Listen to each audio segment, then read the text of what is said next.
Nisar Satellite. Be satellite ko launch kalamdeng Isro ar NASA ya logo nangnan. That means America ar India logo nangnan beko launch kalamdeng. Buhumni bयनिख्रुइबो powerful सिन satellite होनना मिथिनो मोनदों आरो बे सेटेलाइटआव मोननै रोखोमनि राडार सिस्टेम दङ L band radar L band synthetic माने सिन्थेटिक एपार्चार राडार आरो मोनसेया जाबाय S band synthetic aperture radar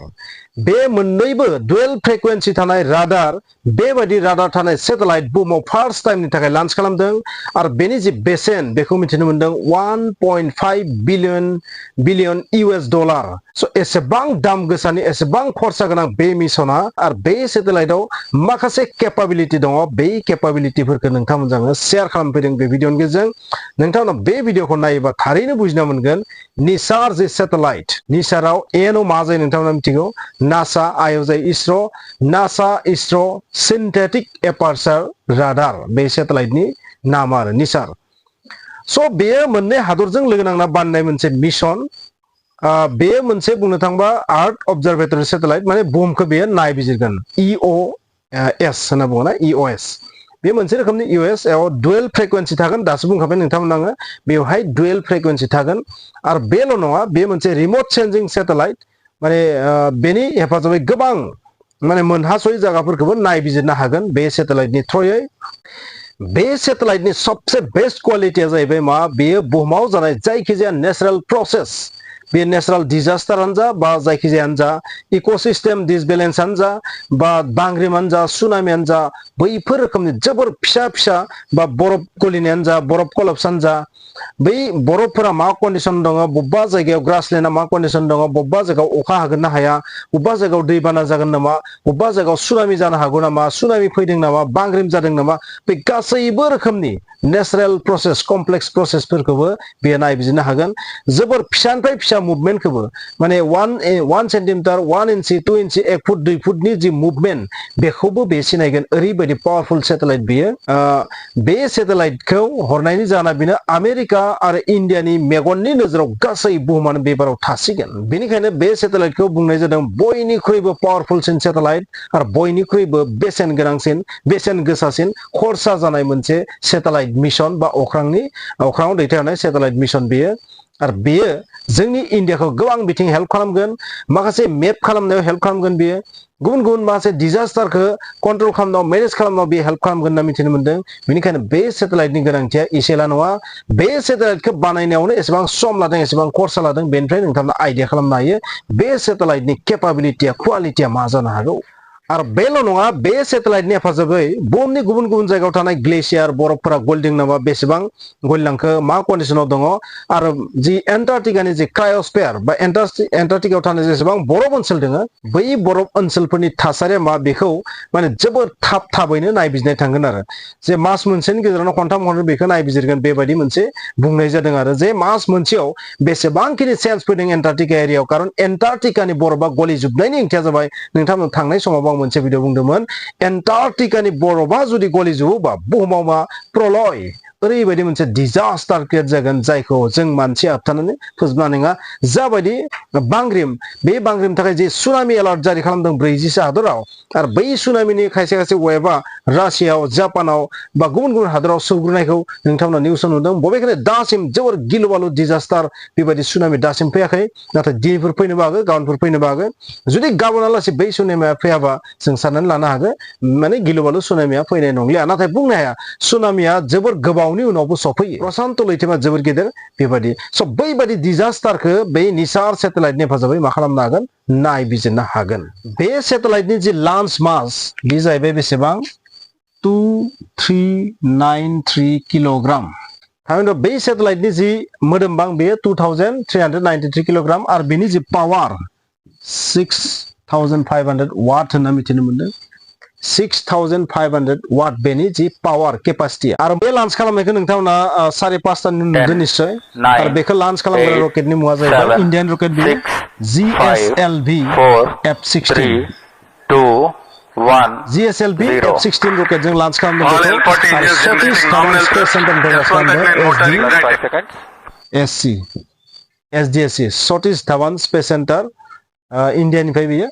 स' बेनिफ्राय बेखौ लॉन्च खालामदों बेनि लॉन्च मासा एसेबां बेनि वाटआ एसेबां आरो मिथिनो मोनदों बेखौ जिअसेंट्रिक अरबिटआव दैथायहरदों दैट मीन्स बियो बेंखन महरै गिदिंगोन बेनि जि एल्टिट्यूड बुंनो थाङोबा पेरिजि एप'जि गासैबो एखे 747 किलोमीटर होनना मिथिनो मोनो माने एल्टिट्यूडआ 747 किलोमीटर दैट मीन्स बियो जुदि पेरिजि एप'जियाबो जुदि एखेबा दैट मीन्स बियो बेंखनारि लामायाव बुहुमखौ गिदिंगोन मिरु ओनसोलनिफ्राय गिदिंगोन आरो बिश्व ओनसोलथिं गिदिङा बियो माने मिरुनिफ्राय मिरु गिदिंगोन आरो पलार टाइपनि गिदिंगोन आरो पलथिं गिदिंगोन बे निश्चय बेबायदि मिथिनो मोनदों आरो बेखौ स' बिनि डाइरेक्सना सम लाना चेन्ज जाबाय थागोन बेखौ गोसोबादि माने डाइरेक्सनखौ चेन्जबो खालामबाय थानो हायो नाथाय बियो माने पलनि थ्रयै गिदिंगोन आरो बिश्वनि थ्रयै नङा खारन पलनि थ्रयै गिदिंनो गोनांबा मा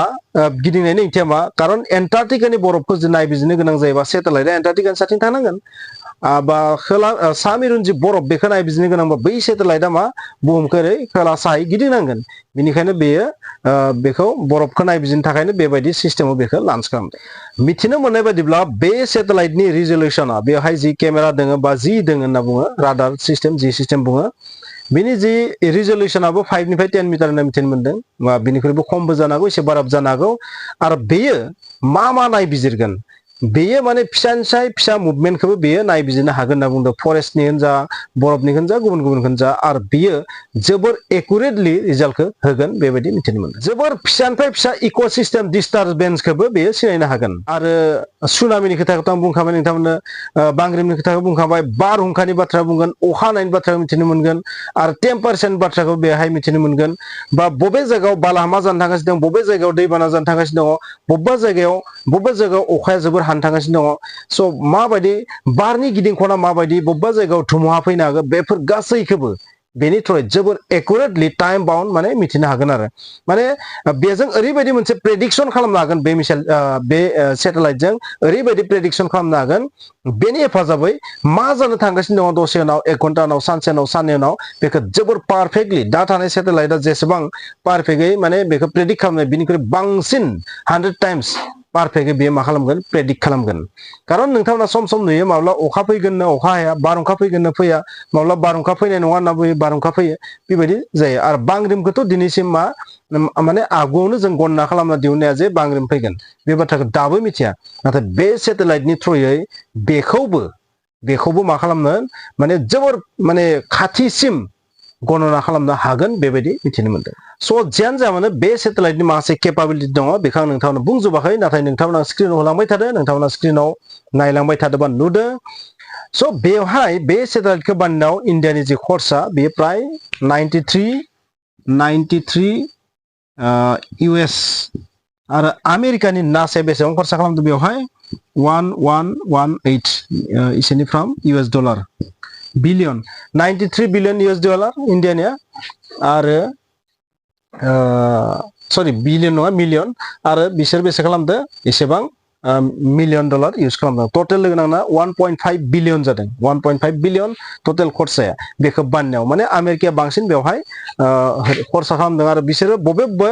इन्स्ट्रुमेन्टखौ नासाया प्रभाइड खालामदों आरो इन्डिया बबे इन्स्ट्रुमेन्टखौ प्रभाइड खालामदों बेखौ नोंथांमोना स्क्रिन नुदों आं बांद्राय बुंबाय थायाखै स' जियानो जाया बे सेटेलाइटनि उद्देश्यआनो जाबाय मा माने जाबायदि फरचुन टेलारफ्रा जाबायदि खिन्थायो ओरै जागोन बेखौ एडभान्सलिनो बे सेटेलाइटनि थ्रुयै मिथिनो मोनगोन सारा बुहुमखौ मेप खालामगोन बेनि थ्रुयै आरो मेप खालामनो खिन्थागोन मा जानो थांगासिनो दङ स' बे बुहुमनि थाखायबो मोनसे मोजांनि थाखाय बे सेटेलाइटआ मात्र इन्डिया आरो आमेरिकानि थाखायल' नङा बे गासै बुहुमावनो मा जानो थांगासिनो दङ बै गुबुन गुबुन हादरफ्राबो बेनि हेल्प लानानै माखासे बिथिंखौ प्रेडिक्सन खालामनो हागोन खेथि बाथिनि बाथ्राखौनो बुं अखानि बाथ्राखौनो बुं जिखुनु बाथ्राखौनो बुं बारनि बाथ्राखौनो बुं दैबाना बारहुंखानि बाथ्राखौनो बुं बेनि थ्रुयै गोबां बाथ्राखौ मिथिनो हागोन स' बे सेटेलाइटआ जोबोर पावारफुल सेटेलाइट दासिम बुहुमाव बेबायदि सेटेलाइट अख्राङाव लॉन्च खालामनाय जायाखै बहुत सेटेलाइट लॉन्च खालामबाय नाथाय बेबादि आर्थ अबजारभेटरि बा बुहुमखौ फट' दिखांनाय एसेबां पारफेक्टलि एसेबां माने पावारफुल सेटेलाइट दिनैसिम लॉन्च खालामफेराखैमोन बेखौ बानायनायावनो बहुत बोसोर नांदों इन्डिया आरो आमेरिकानो